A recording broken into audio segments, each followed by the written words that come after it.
So here we are with episode 7 of The Witch and the Beast. Last episode, we were introduced to Helga and Ashgun, Helga being a descendant of one of the Origin Witch, and I suppose that reveal was just too strong that the anime had to take a whole week off. So we'll just have to see what this episode has in store for us. If you guys like the video, like the video. If you dislike it, dislike it. I do have my full length up on Patreon and early access on the YouTube memberships. Other than that, let us get started. Oh, we get to see this guy get knocked out again. This guy's so nice, he was just trying to help. Well, that's why, you know, he didn't get killed. He just got punched in the face instead. Come here, Guideau. You come here.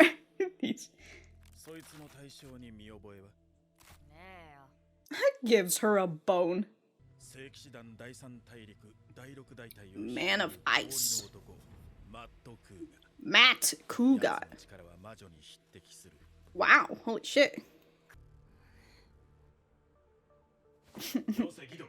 I'm coming for them lips. I'm coming for them lips, boy.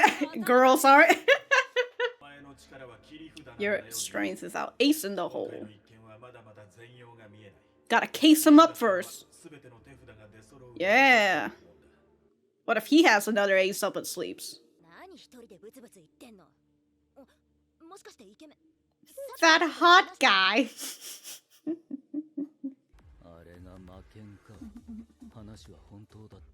I just like Ashgun's eyes, just watching. Damn, dude, what force of just the ice pushing her? I was thinking like she's gonna try and sucker punch him right in the back.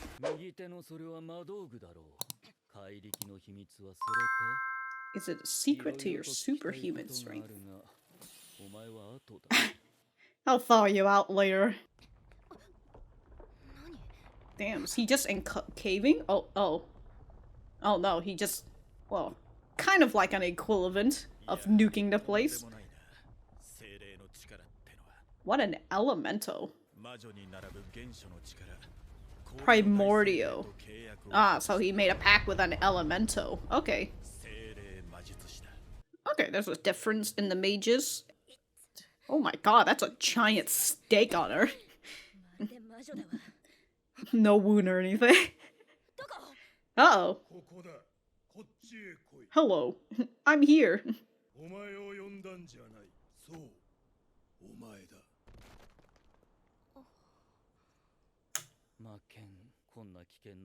To a murderous witch. So I guess the other dude wants the sword? The other dude who's not sus at all, you know?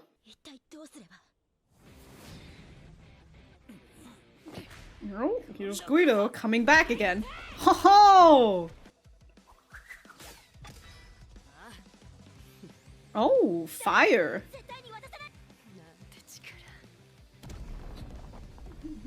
Uh-oh.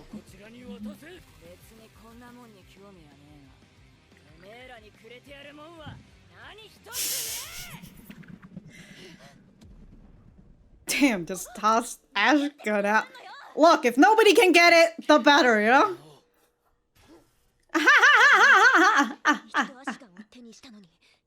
She picked up Ashgun. The power that comes from within him? I can't stand you. Put me back to that Matt guy. The wind.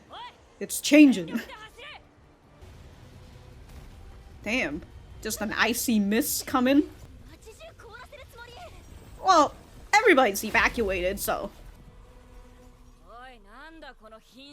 Puny ass spells. I hate that word.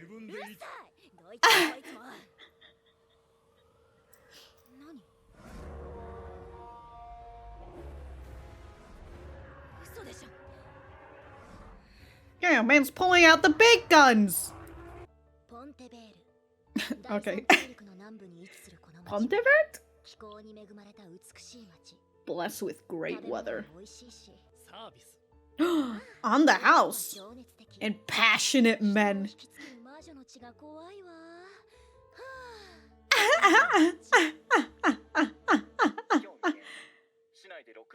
All the people that she met.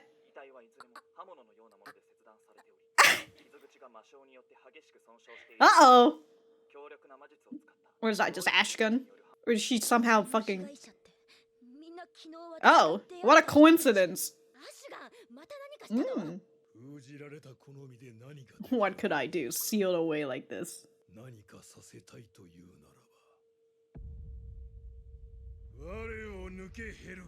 Draw me.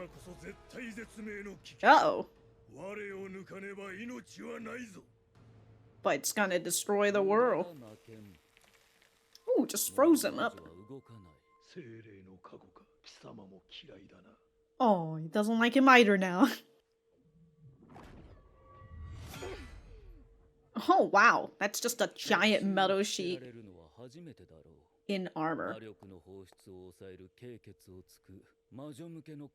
Huh, interesting. Well, I have to write that later, but here comes all these crows.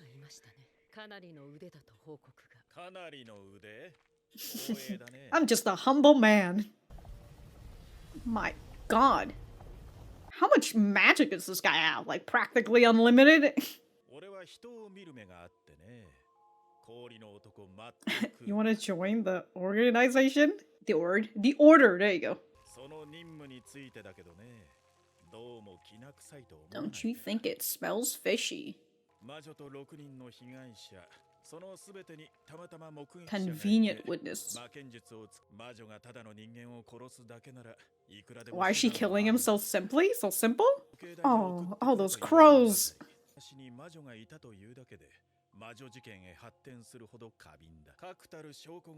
Ah. Ah, okay.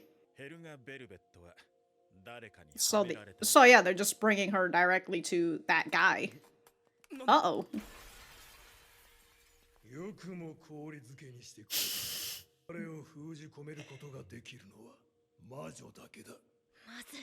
Uh-oh.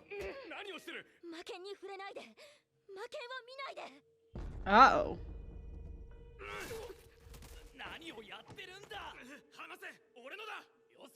Of course, he's, So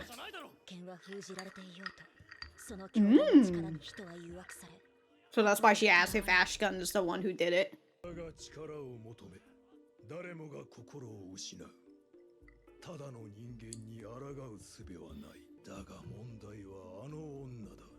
Her. Yeah. Why isn't she tempted? What's going on? Just you wait until she starts... There's just a whole pile of them! That's so funny.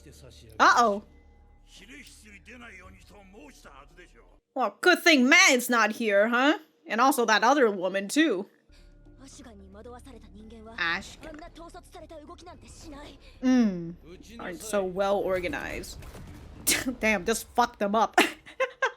I'll solve this problem. Just kill him. It's their oldest trick. The church? I mean, he came from the church, right?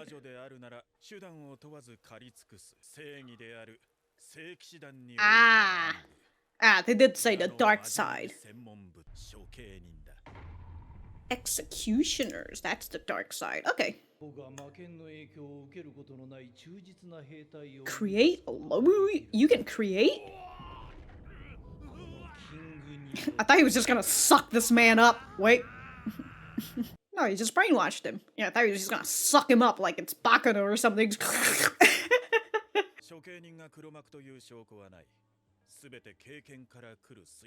Yeah, you wanna come and check the castle.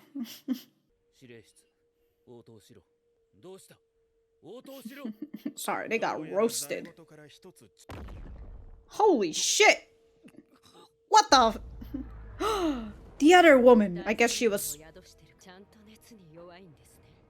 You're still weak to heat.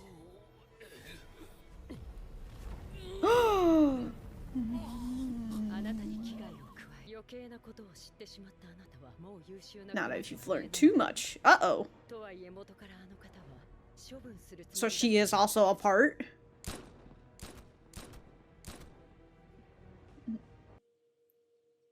The way she shoots it. Asaf is just closing his eyes like, what?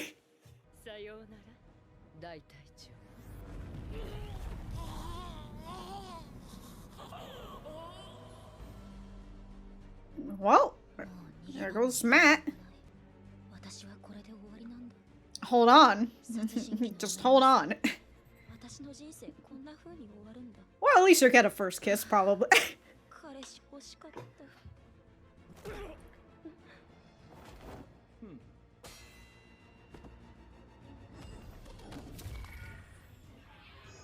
Oh, so that's how that works. Okay. Damn, though, he's got out here with a high-level spawn. Hiding behind that pillar. Draw me. Until I'm unleashed. Yeah, they're gonna draw me eventually. Or there's another choice. Hold on, Helga. I won't be able to resist telling him how to unleash it. Yeah, so I'd rather do it myself.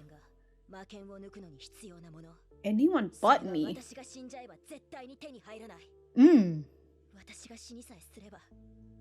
Oh, you're just gonna kill yourself?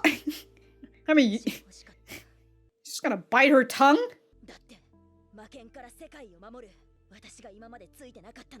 I keep the world safe. Oh, shit! Damn, she just broke it like that! Oh. Yeah, give me the sword. Uh-oh. Yeah, you can't have both.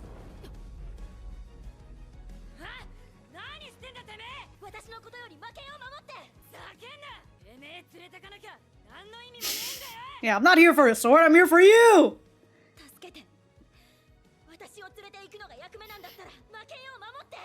Yeah, you know, become her knight in shining armor.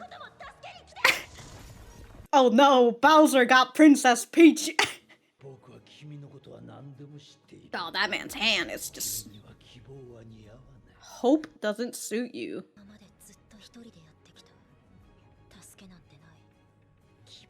Is that his avatar? Alright. That was nice, I like that episode. Did they say this was the final act? Or the middle act? Hold on, let me look. Oh, it just says Act 2, actually. It doesn't say final act. Okay, I was wondering, because in the opening, right, they kind of showcase you what I would presume to be everybody in play for the season. And the last thing that you see are the Paladin Corps. And so I was kind of thinking, like, are we gonna have, like, a three-parter at some point? Whether this one is a three-parter, or, you know, we're gonna go for a four-parter. But we'll have to see, because we still have to see whether Matt actually survives, or, you know, he's fucking donezo. He's dead. Got fucking poked in the back by a fire whip. Oh no, he's an ice type and he's weak to fire. Who would have thought? Oh no. But we did learn, you know, the dark side to the Paladin Corps, that there are the executioners and all that. I feel like there was something I wanted to write in terms of notes, but I've completely forgotten and I did not put timestamps in, so whoops. Alright, this is gonna be preview, which I don't want to look at, so I'm going to write some notes and we will be right back to the center.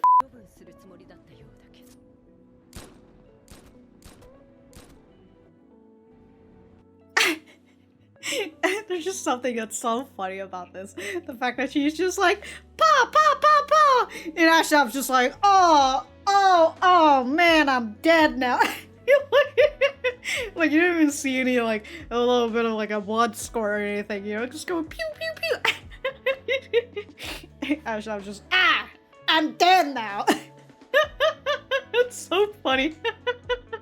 Alright, so that was episode 7 of The Witch and the Beast. Let me know what you guys think about it in the comments down below. You know that I always like talking to you guys. For me, I thought that this was a pretty good episode. We're continuing on with the chase, and then, well, I mean, I was gonna say, we technically went through one act of the chase, and now we're gonna continue on with the chase in the next episode, right? Because, well, Guido got pushed out of the window, and, you know, she'll be fine. She'll survive that fucking fall. We've seen her gone through worse, but I don't know.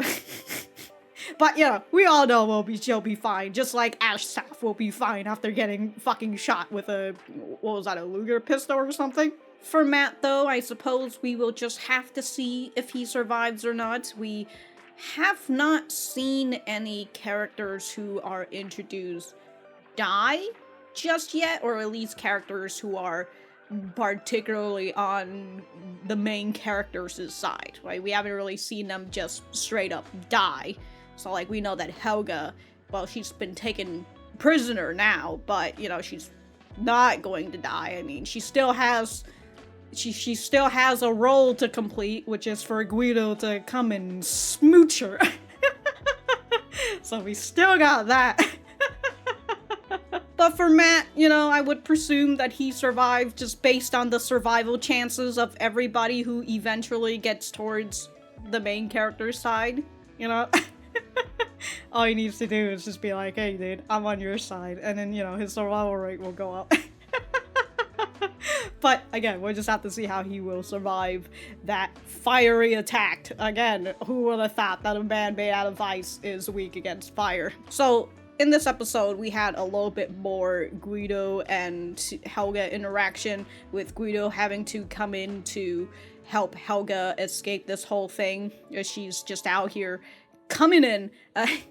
Okay, so, in terms of Helga and the way that she talks, right, the way that they literally introduced her, it's just her talking about, like, oh man, all I really wanted to do was just to have a boyfriend, you know, and then when she saw Guido, and then she's just like, oh, what happened to that hot guy, that guy from before? So, you know, she's out here, looking for a little romance, you know, who knows? I don't know what sort of romance she's looking for, you know, the one that is super fiery and burns off quick, or, you know, the one that's much more longer and lingering. I don't know, maybe she's just looking for a hot and fresh romance. Anyways, the way that Helga thinks about that, and then and then like, the way that they did that in towards the end with like the castle, and like she's been taken by the executioner, and like the big executioner guy is out here like, I have control of the castle and the witch and the princess. She's a damsel in distress now, unfortunately.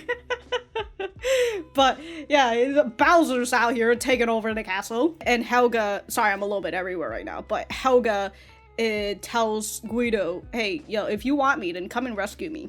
You know, obviously, I don't expect that. I expect you to just fucking take the sword and run away. But if you really wanted to, something within her, right, has that hope, and that's why she says it to Guido, even though she fully doesn't believe it herself. As with what that executioner said, like, hey, I know everything about you. Hope just doesn't fit with you. You're a hopeless gal, alright? So stop having any sort of hope. Thank you. But we've seen it through multiple situations. More than twice situations where Helga is just over like, oh man, I'm really in need of help right now, or like, oh, I'm still trying to escape, and like Guido just keeps coming back to try and help her with this whole situation. I think that's very fun, and just the way that Helga was hiding behind one of the pillar or one of the wall or something, and they're just over like, oh man, we can't find Helga anywhere. She's a master of sneak, dude. But the moment she sees that Guido is coming out and helping yet again, well, helping, she's really just out here to, you know, create a little bit of chaos, which is totally fine. Yeah, you can put their mistake was not tying up Guido's legs as well. Although at that point, I feel like Guido could somehow still just hop on her feet and just hit you with her. Hit her with her legs, or just head bump you. Head bump? Anyways, either way, you know, any sort of situation that she can create some sort of pain, she might still do it anyways, but that's their fault for not locking up her legs. But with Guido coming in, and like that's when Helga steps out. She's just like, alright, hold on, you know, like, alright, I don't know what she was still planning to do at that point. Again, I'm just over here like, she's like, everyone but me needs something in order to unsheath the sword. So if I'm not here, then they can't use the sword. And so that's my only implication, that I'm just like, are you just gonna attempt to, you know, commit seppuku or something? You know, like the only way that she could have done it at that point, I would presume, since she was able to talk, is that she could bite her tongue off, which, not a way to go, that's for sure, but Jesus Christ. Anyways, with all of that, we just have that implication that Guido is coming back to a literal castle as what, as like a knight in shining armor, except, you know, not really. and I just think it's so funny that, like, one of the tropes is that if you, I don't like the trope generally as I grow up, but, you know, the whole thing is like, you come, you rescue the princess gives you a kiss. That's how that goes, right? Unless, you know, it's like Mario logic. You're in the castle and it's just like, sorry Mario, but the princess is in another castle. It's just Toad. But yeah, I was kind of starting to think about that vibe, and then the fact that Helga just kept talking about how she just really wants a boyfriend. I just think it's so funny. And then there's just that initial phase when Guido had just arrived to help Helga, and she's just over here looking at Helga's lips. And Ashtaf has to tell her, like, alright, stay off of her lips, alright? We need to see what is going on with these characters, and, you know, we gotta see all their cards laid down first before we can get you to actually kiss the witch and unlock your full body and whatnot. So I thought that was I thought that was pretty fun. But again, I like all these implications that they're going for, you know? They really came in with, like, the first episode, and how the idea is that Guido's just gonna be out here kissing witches, and then they've been holding out on me for 6 episodes now. It's gotta be 7 if they don't do a next episode. Ooh, how dare they? They've been holding out on me. I'm still enjoying the show though, but it's fun. And also, you know, I wasn't really expecting Guido to just be out here kissing witches every 2 parts or whatever, you know? That would get old very quickly, but for them to just bring it back up again, getting an actual witch.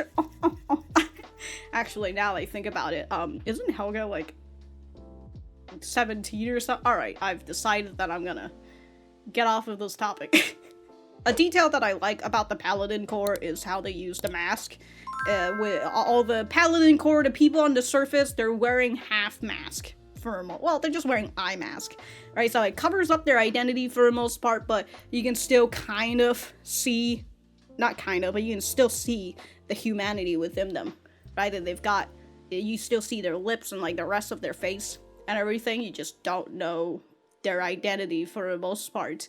And you know, lips can say a lot about a person, so like it feels like you can still kind of tell. Eyes says a lot too, but you know, they've covered the eyes. But anyways, yeah, you can still kind of see the humanity within them. Oh, the lights are gone. Okay, but when the executioner puts on his mask, it's like a full face mask, so that's like covering him from everything, right? Covering him everything from the outside world. And I thought that that's just a nice little detail in terms of you know, we're hiding our identity, but you know, we're still kind of like the good guys, even though we're causing a lot of fucking damages to your town and city or whatever, and trying to hunt witches. But you know, you guys are already evacuated and everything, so it's alright. But the full mask paladins, the executioners, right, dark side, they're just like, nah, dog. We're gonna be killing innocent people, it seems like, and framing it on the witch. Just so we can get the witch out, we can get the Paladin Corps to come on over to section off this whole thing and hunt her down. and yeah, they're just gonna do things from the shadow. But again, full mask, you don't know their identity, full stop. You don't know who these people are, and you can't read their expressions either.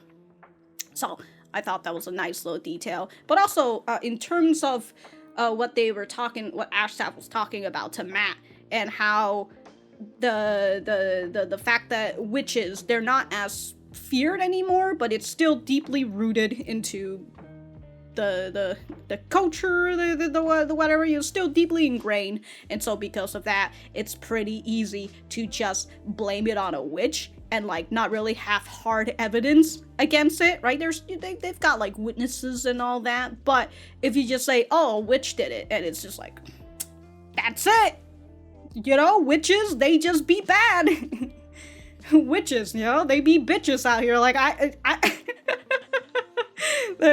and so I thought that was an interesting aspect as well, where, like, you could presumably get away with murder if you manage to make it look like a witch is the person who did it. And at the same time, it's just kind of like, okay, well, if a witch... if a witch did do this, what the fuck is the police going to be able to do with it? So I guess that's also why they would try to just sweep it under the rug unless it gets out of hand. Or, you know, they just immediately call it the Paladin Corps. But from the way that the Paladin Corps does things, it kind of just looks like, yeah, they're just gonna section off a whole area once they find where the witch is, just evacuate everybody and just go ham on the village. Like, is the Paladin Corps paying for this, for the damages? Is the church paying for the damages? Jesus Christ.